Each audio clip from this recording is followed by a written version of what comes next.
stop the music. Okay. I'm sure by this point, everyone's wondering, what is this all about? Well, this is about Keith Haring altarpiece called The Life of Christ. The Life of Christ was created in 1990.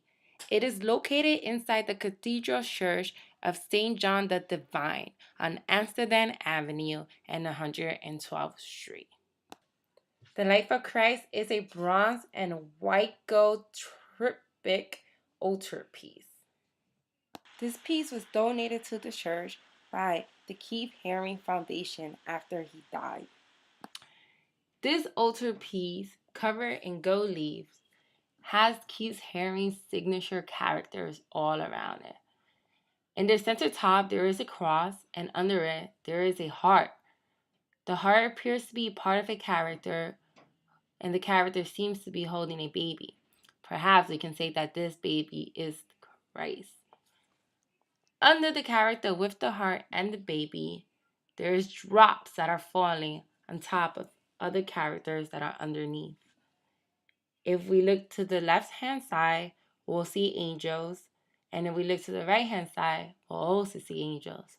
They are characters in Keith Haring style with what appears to be wings. So therefore, let's assume they are angels. Under their angels, there are other characters that do not have wings with their hands up in the air. They appear throughout the entire bottom of this altarpiece. On the left and right side, the arms are raised, sort of praising the angels. And in the middle, the arms are raised, catching the drops that are falling on top of it. If you look at the center of the altarpiece, in the middle left-hand side, there appears to be a circle with highlight around it. This circle resembles the sun. So it's kind of like demonstrating the layer between the earth, outer space, and the heavens. In order to truly understand and appreciate this altarpiece, we must first become familiar with Keith Haring and who he is as an artist and as a person. Keith Haring was born on May 4th, 1958. He died at the tender age of 31 from AIDS complications on February 16, 1990. On his birthday, after his death, May 4th, 1990, there was a memorial service held right here in New York City, right here where this altarpiece is located at St. John's of the Divine. Over 1,000 people attended this memorial service. Keith Haring moved to New York City in 1978 to attend the School of Visual Arts. It was here while living in New York City that he stumbled upon street art. He became friends with all different kinds of street artists and became engaged in the art that is graffiti. Keith Haring eventually went from doing graffitis underground to doing memorials on the streets. A well-known memorial from Keith Haring is Crack is Whack. It is located right here in New York City on East 128th Street and Harlem River Drive. The memorial is a two-piece memorial. It's two memorials on either side of a concrete handball wall, and it was created in 1986 by Keith Haring. The New York City GovParks.org has the memorial listed as a donation from Keith Haring himself. It is unclear whether it was commissioned or if it was just done and he then donated it.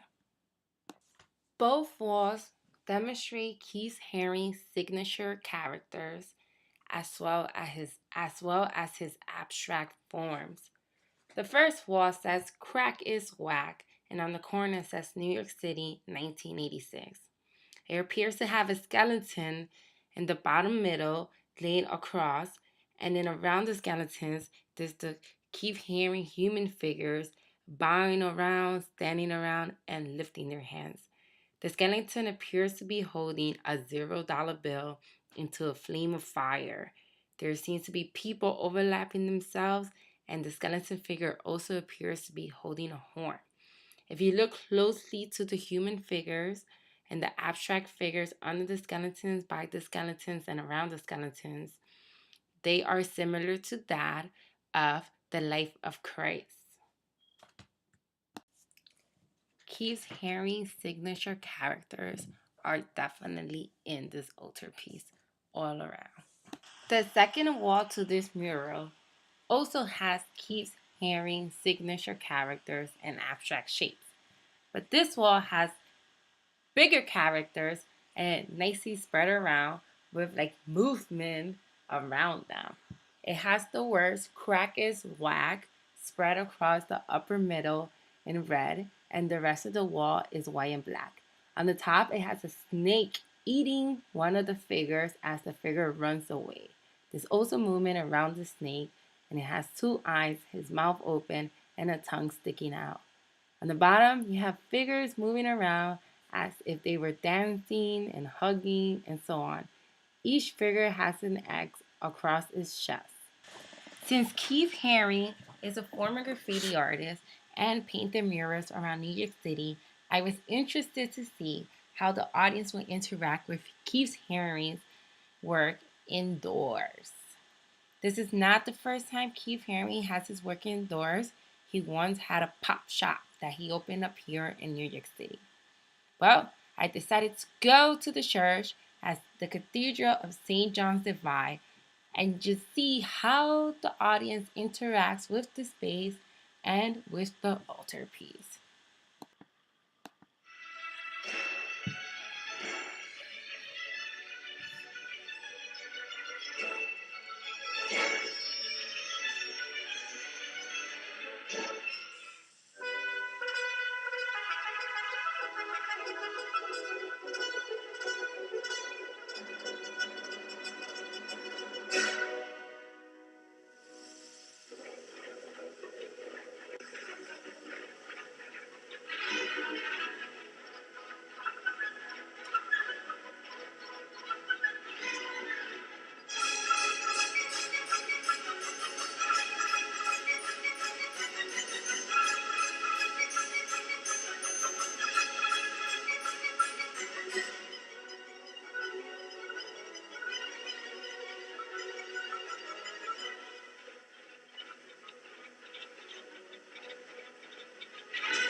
After recording for about 10 minutes, finally someone who actually took the time to stop, look at the altarpiece, read about it, acknowledge it. I quickly decided this is my moment. I ran after this guy and I asked him for an interview. Luckily for me, he agreed to be interviewed, but not just interviewed, to be interviewed on camera. Sir, I want to start out by saying thank you for coming back and allowing me to interview you for my public art project. My pleasure. First off, what is your name? My name is Charlie. Charlie, so very nice to meet you. I saw that you were observing Keith Haring, The Life of Christ here at I was. the St. John Cathedral. I wanted to just start out by asking you, how often do you come to this place? This is actually my first time here. Yeah? Yeah. What do you think of it so far? It's actually quite spectacular. I mean, the structure itself is so beautiful, and the fact that they let all these artists kind of set up little with their little rooms it's amazing. Were you going to room, or was it that this piece caught your eye and you felt like you should come in? To be honest, it didn't really stick out. To me, it kind of blends in a little too much. So I was just going in every room and kind of just stumbled upon it. What do you think this work is about? If you Um, want, you can go back and look at it again. what is it about? Well, I did read the description. No, just by looking at it, what would you like think it's about? What is it about? Yeah, I think it's about love. love. Yeah. What do you see that makes you say that? I think the heart gave it away. Ah. But to me, there's angels, there's people that seem to be happy. There seems what seems to be Christ, and there's some hearts. I think it's all about love. Do you think that this piece adds to the experience of the room?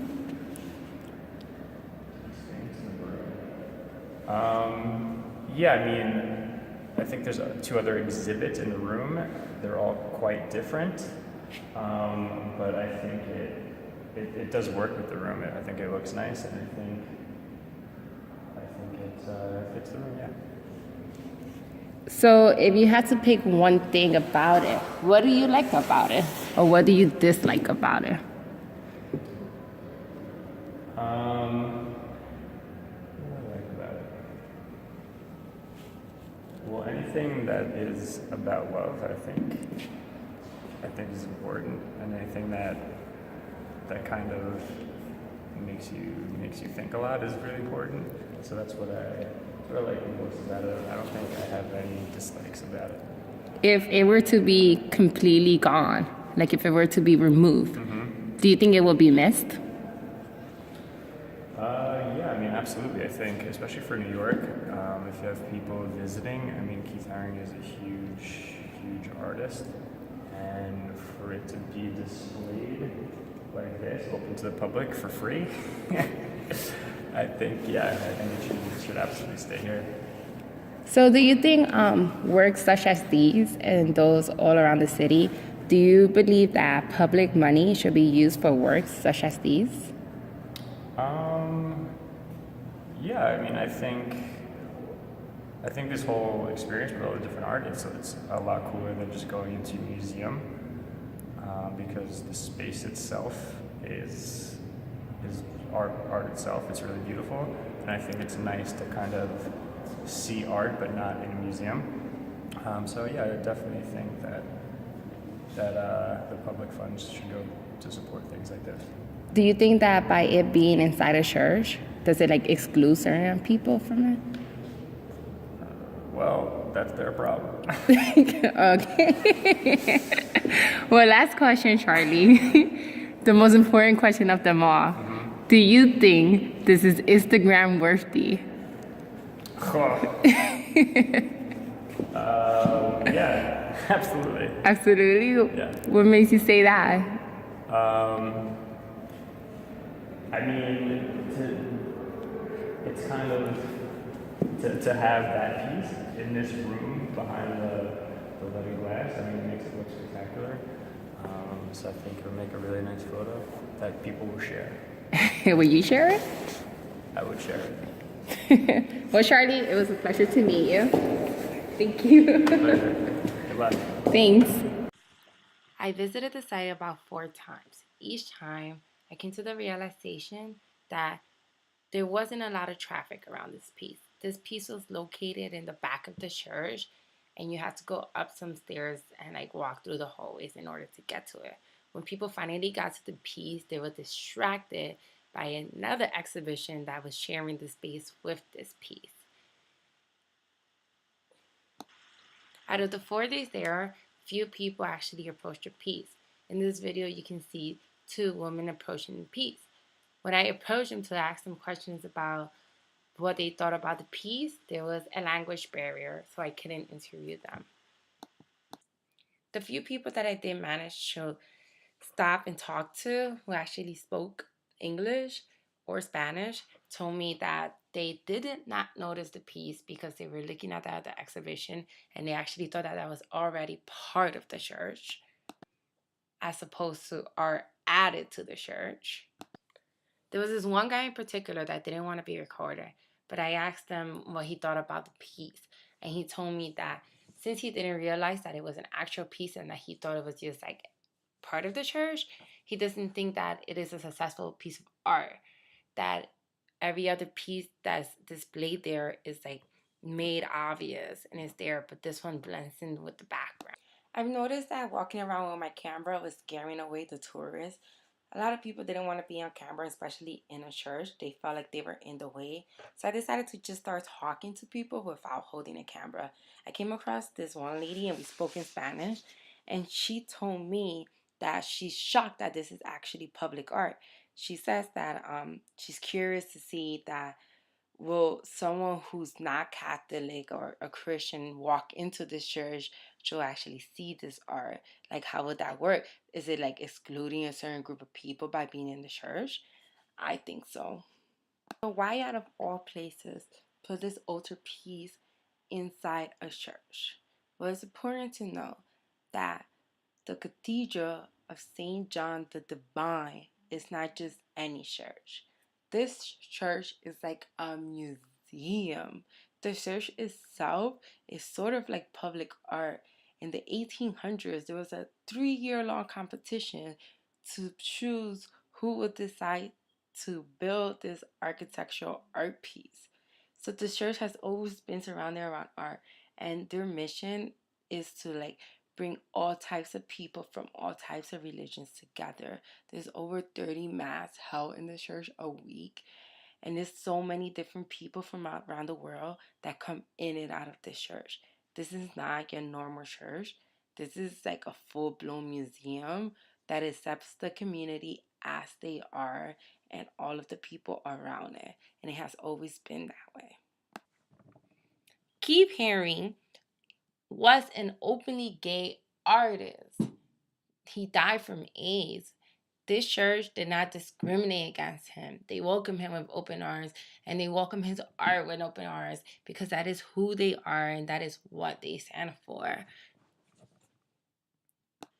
The Life of Christ was donated by the Keith Henry Foundation the year that he died.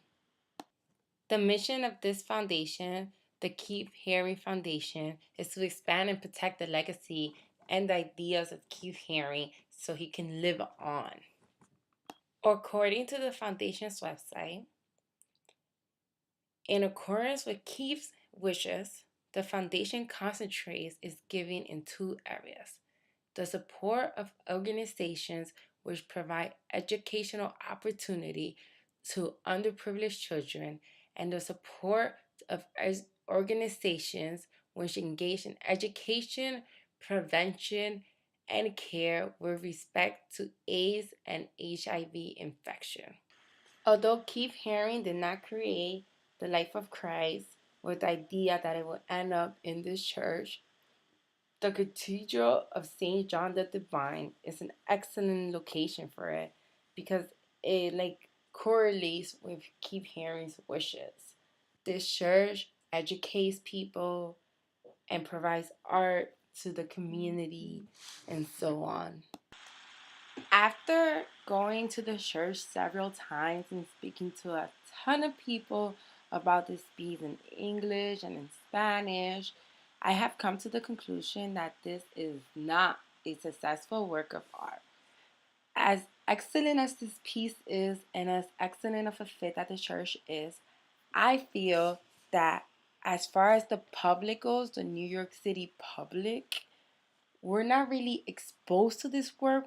People don't just realize that it exists. I found only one local out of like the 10 people that I talked to, and everyone else was like foreigners taking a tour, and this was like one of the churches that you have to see when you come to New York. But there was, out of all those people that I encountered, there was only one person that was actually from New York. So if this is successful for the public of New York, I would say no. Is this a successful work of art for the public in general? I will also say no because the work sort of blends it with the background since it is so holy itself that people get distracted with the space and the other exhibitions in the area. I feel like if the work was to like stand alone and like be extra highlighted and have like a ton of light pointing at it, it will like attract people as opposed to putting it in a room with a different exhibition that takes away from the attention from something so simple and so sincere. So this is an excellent work standing by itself, but in my opinion, it is not a successful work of art. There are no recorded reviews for reactions when this work was first installed. Keith Haring did create a couple of other pieces like this, so this is not the only piece that is standing. It is a beautiful piece, and Keith Haring is a beautiful artist. This was the last piece made by Keith Haring before he died of AIDS. The end.